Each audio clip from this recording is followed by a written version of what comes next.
জয় শ্রীকৃষ্ণ। স্বাগতম আমাদের voice of Gita ভক্তির বার্তা চ্যানেলে সবাইকে। এইবারের পবিত্র পার্শ্ব একাদশী পালিত হবে 4 সেপ্টেম্বর 2025 বৃহস্পতিবার। হিন্দু শাস্ত্র অনুযায়ী প্রতিটি একাদশী তিথি ভগবান বিষ্ণুর প্রিয়, কিন্তু তার মধ্যে কিছু বিশেষ একাদশী আছে যেগুলো মাহাত্ম্য অতুলনীয়। আজ আমরা আলোচনা করব সেই মহিমাময় তিথি পার্শ্ব একাদশী নিয়ে। শাস্ত্রে বলা হয়েছে এই একাদশী পালনের ফলে মানুষ তার অতীত জীবনের বহু পাপ থেকে মুক্ত লাভ করে। ভক্তি সহকারে উপবাস, নাম সংকীর্তন ও ভগবানের সেবায় দিন কাটালে আত্মা হয় শুদ্ধ, মন হয় প্রশান্ত, আর ভক্ত হয় ভগবান শ্রীহরির করুণাধন্য।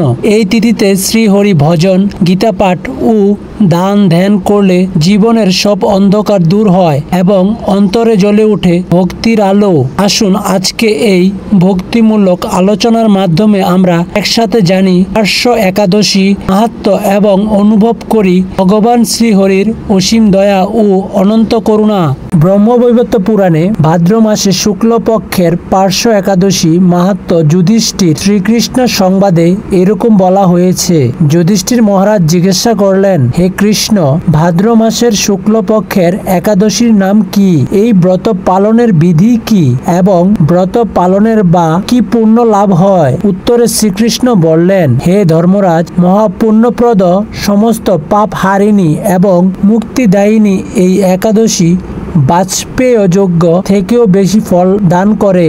যে ব্যক্তি এই তিথিতে ভক্তি সহকারে ভগবান শ্রী বামন দেবের পূজা করেন তিনি ত্রিলোকে পূজিত হন। পদ্ম ফুলে পদ্মলোচন শ্রী বিষ্ণুর অর্চনকারী বিষ্ণুলোক প্রাপ্ত হন। সাহিত্য ভগবান এই তিথিতে পার্শ্ব পরিবর্তন করেন, তাই এর নাম পার্শ্ব একাদশী বা পরিবর্তিনী একাদশী।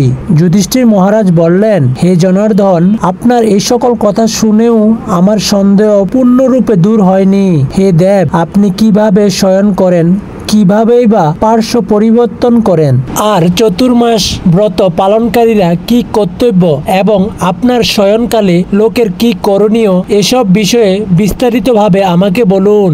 আর কেনই বা দৈত্যরাজ বলিকে বেঁধে রাখা হয়েছিল তা বর্ণনা করে আমাকে সকল সন্দেহ দূর করুন। শ্রীকৃষ্ণ বললেন, হে রাজন, দৈত্যকুলে আবির্ভূত প্রহ্লাদ মহারাজের পুত্র বলি আমার অতি প্রিয় ভক্ত ছিল।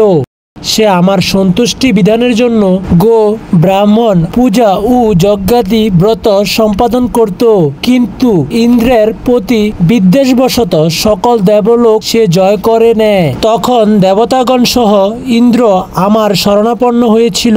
তাদের প্রার্থনায় আমি ব্রাহ্মণ বালক বেশে বামন রূপে বলি মহারাজের যজ্ঞস্থলে উপস্থিত হলাম। তার কাছে আমি ত্রিপাদ ভূমি মাত্র প্রার্থনা করেছিলাম। সে তুচ্ছ বস্তু থেকে আরো শ্রেষ্ঠ কিছু সে আমাকে দিতে চাইলেও আমি কেবল ত্রিপাদ ভূমি গ্রহণে স্থির থাকলাম। দৈত্যগুরু শুক্লাচার্য আমাকে ভগবান রূপে জানতে পেরে বলি মহারাজকে ওই দান দিতে নিষেধ করলো, কিন্তু সত্যশ্রী বলি গুরুর নির্দেশ অমান্য করে আমাকে দান দিতে সংকল্প করলো। তখন আমি এক পদে নিজের সপ্তলোক, আরেক পদে উপরের সপ্তভুবন অধিকার করে নিলাম। পুনরায় তৃতীয় পদে স্থান চাইলে সে তার মাথায় পেতে দিল। আমি তার মস্তকে তৃতীয় পদ স্থাপন করলাম। তার আচরণে সন্তুষ্ট হয়ে আমি সর্বদা তার কাছে বাস করার প্রতিশ্রুতি দিলাম। ভাদ্র শুক্লপক্ষিয়া একাদশীতে ভগবান শ্রী বামন দেবের এক মূর্তি বলি মহারাজের আশ্রমে স্থাপিত হয়। দ্বিতীয় মূর্তি ক্ষীরসাগরে অনন্তদেবের কোলে শয়নে একাদশী থেকে উত্থান একাদশী পর্যন্ত 4 মাস শয়ন অবস্থায় থাকেন। এই 4 মাস যে ব্যক্তি নির্দিষ্ট নিয়ম, ব্রত বা জপ তপ ব্যতীত দিন যাপন করে সে মহামূর্খ। জীবিত থাকলেও তাকে মৃত বলে জানতে হবে।